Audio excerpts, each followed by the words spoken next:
Hello Leo, Sun, Moon Rising and Venus signs. Kamusta kayo? Sana ba nasa mabuti kayong kalagayan? Welcome back po sa Star Tarot. At kung bago kayo rito, welcome din po kayo. Please subscribe, like, share my videos, and leave me a comment po kung nakaresonate kayo. Thank you. First message noon, courage. Live your life fearlessly with courage, strength, and determination. Apakagandang reminder para sa inyo, no? Na huwag kayong matakot, wala kayong dapat nakatakutan in the first place. Bagkus maging matapang kayo, no? Maging determinado at gisingin ninyo yung courage and inner strength sa puso ninyo at yun ang kailangan ninyo, no? Kasi if you have fear, 'di ba? May stuck lang kayo where you are. Kahit maganda ang plano ninyo sa buhay, kahit maganda yung mga ideas ninyo, you will be prevented from moving forward kung kayo ay may takot na nararamdaman. Kung kayo ay natatakot. Kaya kalimutan nyo na ang takot, no? Mas gisingin ninyo yung gisingin ninyo yung courage ninyo, yung tapang ninyo, no? Kasi lahat naman innate sa atin yan. Lahat tayo may tapang, lahat tayo may lakas ng loob. Kaya, ang iba lang sa atin, pinapatulog lang yan. Ano? Kaya ngayon, gisingin ninyo. Yun ang kailangan ninyo para makapag-move forward na kayo ng tuluyan. You have advancement, a strong energy is propelling you forward. Follow the steerings of your heart. Ayan, so siguro may mga plano nga kayo, may mga gusto kayong gawin, pero parang siguro nga, ayan, baka natatakot kayo, no? Nagda-doubt kayo, nagdadalawang isip kayo. Kaya, paalala din ito sa inyo na mayroong nagpupush sa inyo, a powerful energy, a strong energy, parang pinupush ka na, sige na, sundin mo na kung anong gusto mong gawin. Gawin mo na, huwag ka nang matakot, huwag ka nang magdalawang isip, huwag ka nang mag-doubt, diba, sa sarili mo or sa plano mo mismo. Go for it, no? Sundin mo kung anong binubulong sa iyo ng puso mo. Okay? So, tingnan natin kung ano pa. We have freedom. Follow your heart and nurture your soul with love and freedom to grow. Ayan, yung parang dalawa na to, or pati yung courage na to. Parang ini-encourage kayo ng universe ngayon. Sundin mo kung ano yung gusto mo. Sundin mo yung binubulong ng puso mo. Kasi kapag ginagawa natin kung ano yung gusto natin, pag ginagawa natin kung ano yung gusto ng puso natin, mas mabilis magtagumpay kapag kaganyan. Kasi of course, if yun ang gusto ng puso mong gawin, yun ang gusto ninyo, mas mas magiging masaya ka habang ginagawa mo ang trabaho, mas magiging productive ka, mas magiging mabilis, no, yung pag-achieve mo doon or pagpunta mo sa tagumpay. Kasi you are loving what you are doing. Kaya sundin mo kung ano yung gusto ng puso mo. Kaya, at wag mong sundin kung anong gusto ng ibang tao para sa iyo. Diba? Kasi ikaw ito, buhay mo ito no? Sundin mo kung ano yung bulong ng puso mo and not other people's ideas, no? We have signs. The universe has been gently nudging you forward by revealing to you signs and synchronicities. See, talagang sinusuportahan ka ng universe. Kung ano man itong pinaplano mo, ano man itong iniisip mo, maybe that is in alignment with your destiny. No? Maybe that is in alignment with what you want to happen in your life, and probably that is for your best interest. That could also be part of the divine plan. Kaya sa mga mensaheng ito, parang pinupush ka talaga, no, 'di ba, ng universe na sundin mo kung ano ang gusto mo. Ngayon, binibigyan ka ng nudges, ng intuitive messages, at ginagabayan ka. Binibigyan ka ng mga signs, ng mga symbols, synchronicities, at pinapakita na sa'yo siguro kung saan ka papunta, ano yung dapat mong gawin, diba? At huwag ka nang matakot. Alright? So, pay attention to those subtleties, no? Yung mga signs, symbols, and synchronicities na yan. Kasi yan ang guidance mo. Ginagabayan ka na patungo doon sa kung ano ang dapat mong gawin sa ngayon. Right? So, what else for Leo? Maraming salamat po, Leo, for being here. Thank you for subscribing. And if you haven't subscribed yet, subscribe na po kayo. And thank you din for supporting my channel by sending super thanks. At saka sa mga hindi nag-skip ng ads po, maraming salamat. So, yung first message ninyo sa deck na to, conflict and defeat. Nagkaroon kayo ng discussion with someone.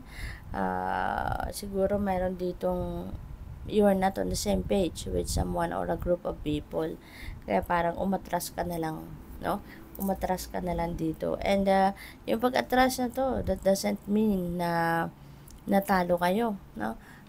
Minsan, yung pag-atras natin, ayaw natin na makasakit pa tayo lalo, no, ng damdamin ng iba, or ayaw na natin na mag-escalate pa kung ano man ang pinagdidiskusyonan o ano man ang hindi pinagkakaintindihan. Kaya ang tendency, atras na lang, diba? Kasi mas lalo pang mapasama kayo or mas lalo pang maging masama yung yung sitwasyon. Kaya maaring ganito yon, no?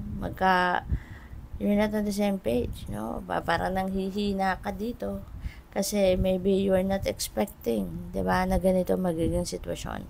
You're not expecting na ganito yung magiging kahihinatnan ng inyong pag-uusap na kung sino man.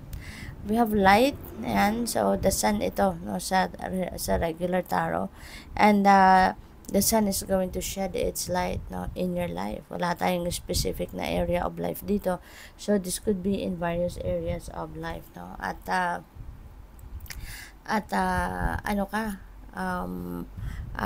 magiging maganda rin, no. Eventually, ang inyong sitwasyon, magkakaroon din ng liwanag, no. And that liwanag signifies then na may enlightenment, may clarity, diba? That signifies also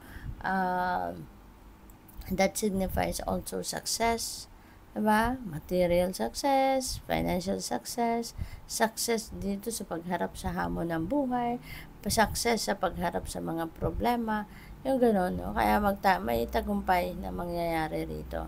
Magiging maayos din ang sitwasyon, no? Kaya lang, kailangan lang ninyo sometimes, kapag ganitong sitwasyon, tama yan na umatras ka na lang, no? Umiwas ka na lang para hindi na mas lalo maging komplikado ba ang inyong sitwasyon. So, kailangan lang na kapag ganyan, kailangan lang na atras ka muna para na makapagmuni-muni, makapag-isip-isip, at atras ka muna para pahupain na lang muna ng intensyon, pahupain muna yung mga emosyon, no? Yung tawag dito, yung mataas na emosyon, galit, anger, mga ganun, no? Pahupain muna before you get back to it para at least makakapag-isip-isip ka muna.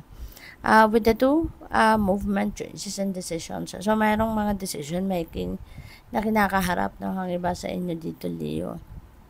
Possible na related din sa pera, related sa relationships, no? Pwedeng ganun. Or life in general. Maaaring meron kayong planong pagre-relocate din ng iba sa inyo rito. Or baka meron kayong planong pagpapakasal, may plano kayong engagement, no? Yung ganun. And that is something that you need to decide sa ngayon, no? Emotional withdrawal.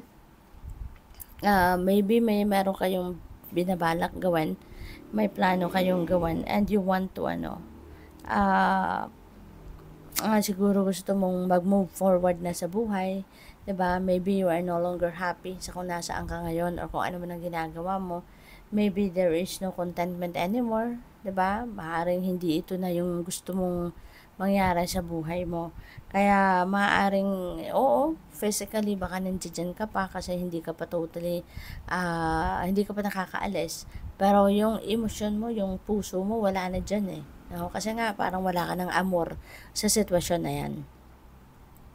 Firm foundation. Ayan. So, siguro may mga insecurity din na nararamdaman kayo, no? Sa ngayon, maybe pagdating sa pera, sa trabaho, diba? Sa relationship, it could be in any area of life na insecurity na nararamdaman ninyo.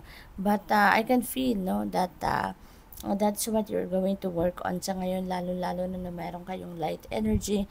You will be enlightened, you will get the clarity that you need, at yun ang gagabay sa'yo kung paano ang gagawin mo para makuha mo yung pakaramdam na secured ka na. Diba? Kasi pwede na ano ka panghihinaan ka dito ng loob in the past. Pero ngayon, hindi na. No? Gagawin mo na ang lahat dito. You are going to take action. Diba? Kung ano dapat na gawin ninyo para ma-establish mo yung kaperahan mo, ma-establish mo yung relationship mo, yung mga ganon, so that you will be feeling secured. And we have heart chakra. Heart chakra, ito yung puso natin. No? And that governs the energies. Ito yung energy center that governs our emotions, the love, no, yung ganon. So siguro ngayon, no, baka may mga emotional problems kayo, may mga relationship troubles kayo na pinagdaanan, and now maybe you are going to be healed, no? Bibigyan ka na, no, ni Archangel Raphael ng healing sa puso mo para maging magaan ang inyong pakiramdam, matunaw na kung ano man ang mga nagpapabigat sa dibdib mo, ma-let go mo na yung mga resentments na nasa puso mo na iniwan, no, ng inyong nakaraan. Okay? So, good luck sa'yo. Thank you for watching. Love and light. Namaste.